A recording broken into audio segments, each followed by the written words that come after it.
हम मीनू झा गोर लगै छी समस्त मिथिलावासी के एकटा कन्यादानक गीत लऽ कऽ उपस्थित छी बेटी विवाहक संगमे श्रुति झा सेहो छथि।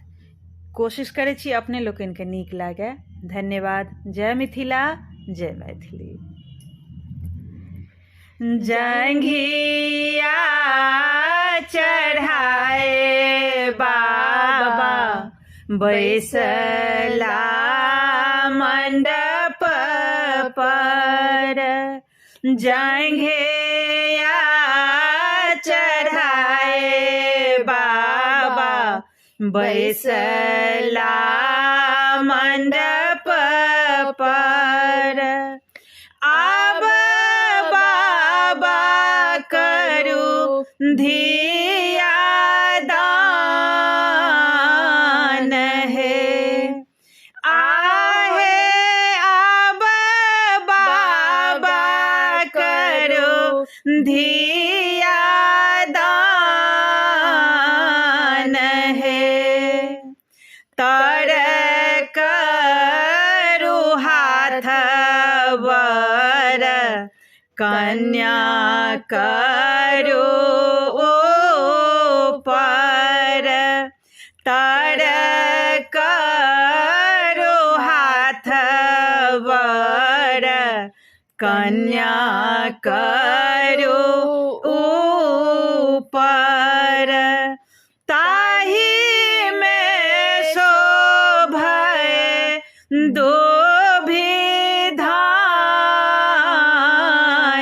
है, आहे ताही में शोभै दुभिधान है। गुरु वशिष्ठ मुनि मंत्र पढ़ाओल, गुरु वशिष्ठ मुनि मंत्र पढ़ाओल। मंत्र पढ़थि श्री राम है, आहे मंत्र पढ़थि श्री राम है।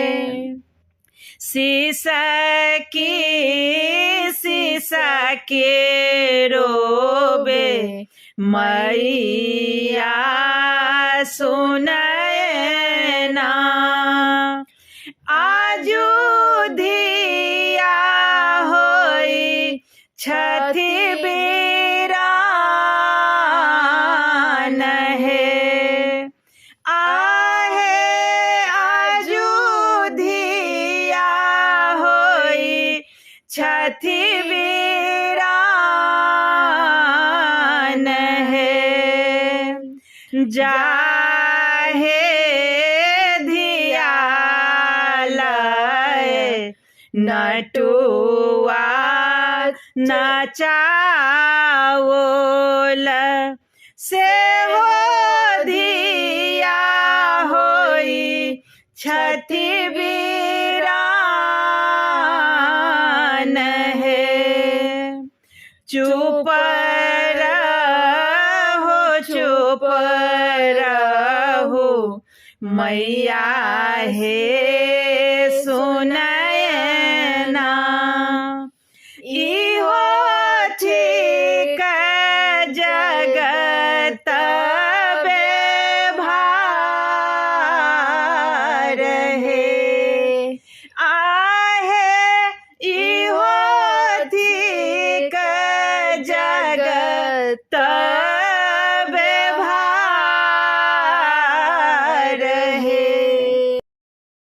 हम मीनू झा प्रणाम करै छी समस्त मिथिलावासी के। एकटा बेटीके विवाहक गीत लऽ कऽ उपस्थित छी, संगमे ललिता झा सेहो छथि। धन्यवाद। जय मिथिला, जय मैथिली। कमलक फूल सना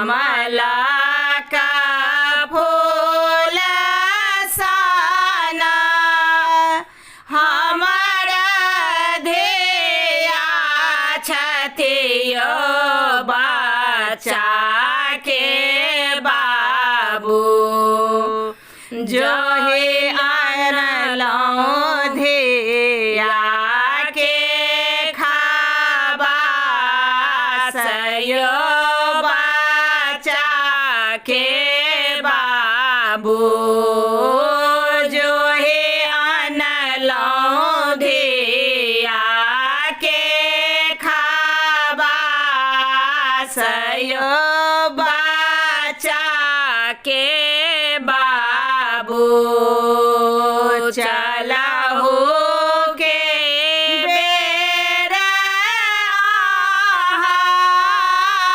घोड़े के नहीं देखलौं यो बच्चा के बाबू चलहु के बेरा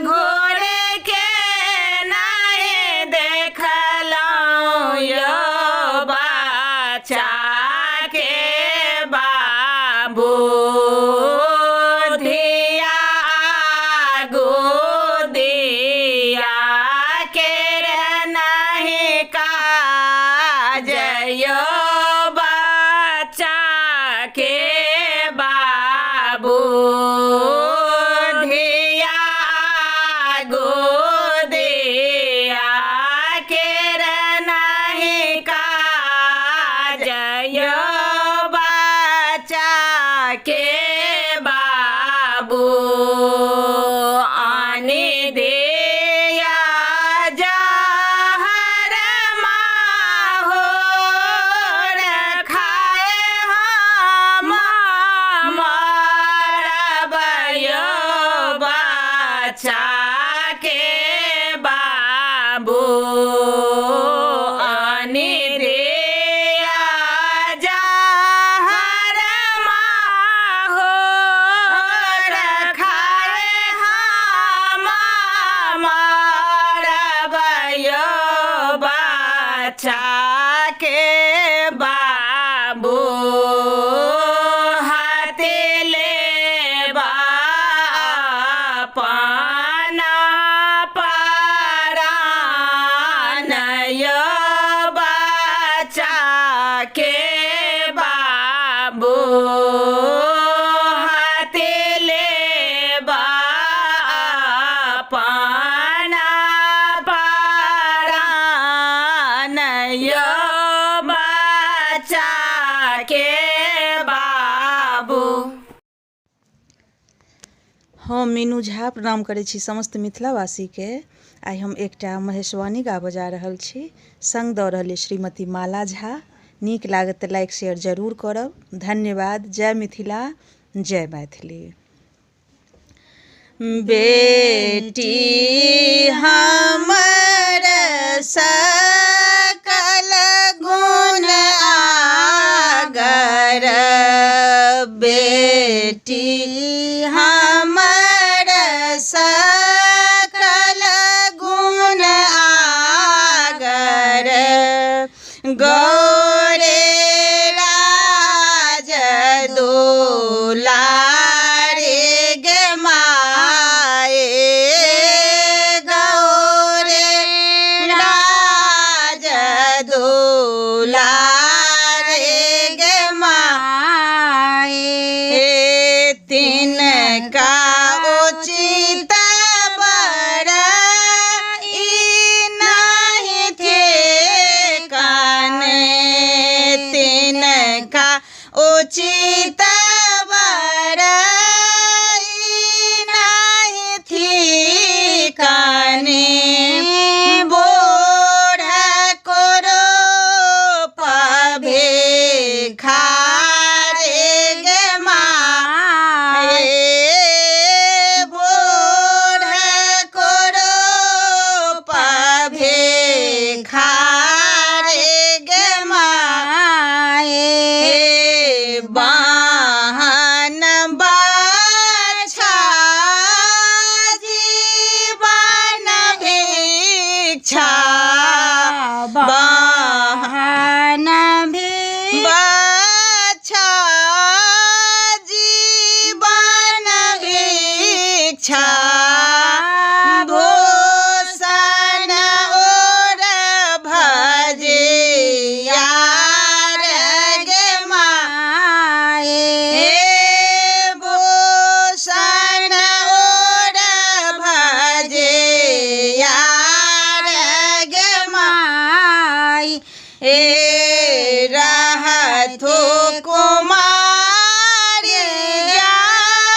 हाँ